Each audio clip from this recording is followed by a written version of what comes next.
Assalamualaikum warahmatullahi wabarakatuh. Nama saya Aldo Ibrahim Hosyaf. NPM saya 2015 0150 dari kelas S2A. Di sini saya akan membahas tentang tugas pokok dan rambu-rambu kegiatan pelayanan BK di satuan pendidikan. Pertama-tama, pengertian konselor menurut para ahli yaitu konselor pendidikan adalah tenaga profesional yang bertugas dan bertanggung jawab memberikan layanan bimbingan dan konseling kepada peserta didik di satuan pendidikan. Konselor pendidikan merupakan salah satu profesi yang termasuk ke dalam tenaga pendidikan seperti yang tercantum dalam Undang-Undang Republik Indonesia Nomor 20 Tahun 2003 tentang Sistem Pendidikan Nasional. Konselor pendidikan semula disebut sebagai guru bimbingan penyuluhan, guru TAUT atau guru BP. Seiring dengan perubahan istilah penyuluhan menjadi konseling, Guru BK dan konselor memiliki tugas tanggung jawab wewenang dalam pelaksanaan pelayanan bimbingan dan konseling terhadap peserta didik.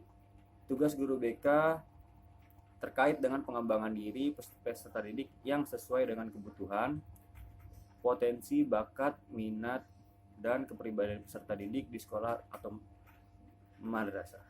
Tugas guru BK yaitu membantu peserta didik dalam pengembangan kehidupan pribadi, pengembangan kehidupan sosial, pengembangan kemampuan belajar, pengembangan karir.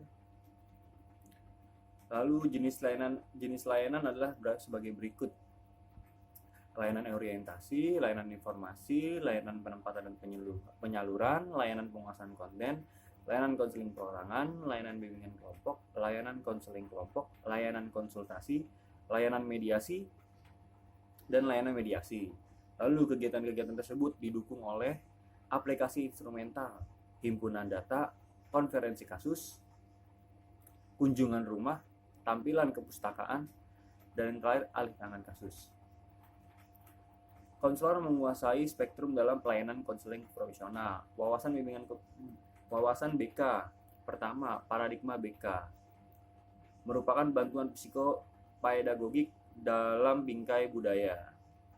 Lalu visi BK merupakan terwujudnya kehidupan kemanusiaan yang membahagiakan melalui tersedianya pelayanan bantuan dalam pemberian dukungan, perkembangan, dan pengentasan masalah agar individu berkembang secara optimal, bahagia, dan mandiri.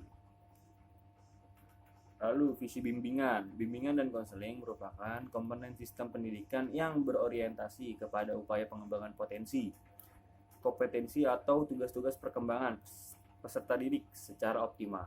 Kedua, penyelenggaraan program bimbingan dan konseling merujuk kepada norma-norma idealis,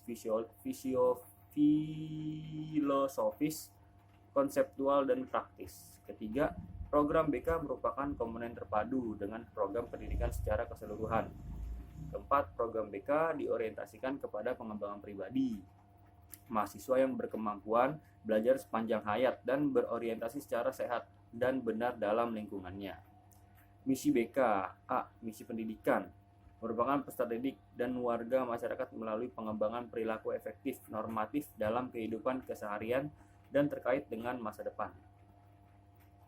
Lalu misi pengembangan merupakan memfasilitasi perkembangan individu di dalam suatu pendidikan formal dan non-formal, keluarga, instansi, dunia usaha, dunia industri, dan lembaga masyarakat lainnya. Visi pengentasan masalah merupakan proses membantu dan memfasilitasi pengentasan masalah individu mengacu kepada kehidupan efektif sehari-hari. 4.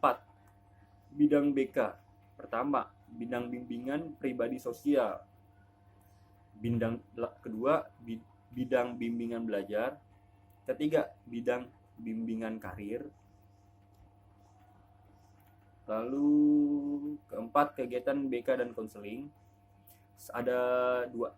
Yang pertama, kegiatan akademis, membantu mahasiswa menyusun rencana kegiatan belajarnya, membantu mahasiswa dalam memilih mata kuliah setiap semester, membantu perkembangan prestasi mahasiswa, membantu mahasiswa dalam memahami peraturan akademik, membantu menyelesaikan masalah-masalah akademis yang dihadapi mahasiswa. Lalu kegiatan non-akademis.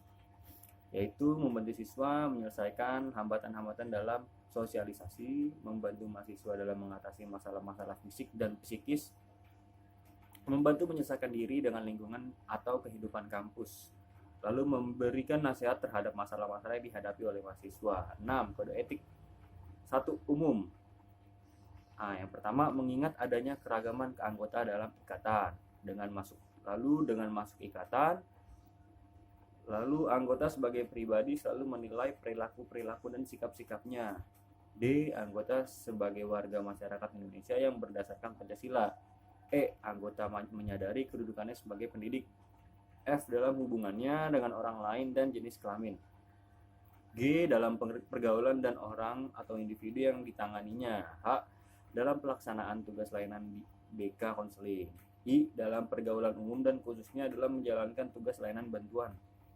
C. Dalam memberikan keterangan anggota memastikan bahwa keterangan itu cermat, dapat dipercaya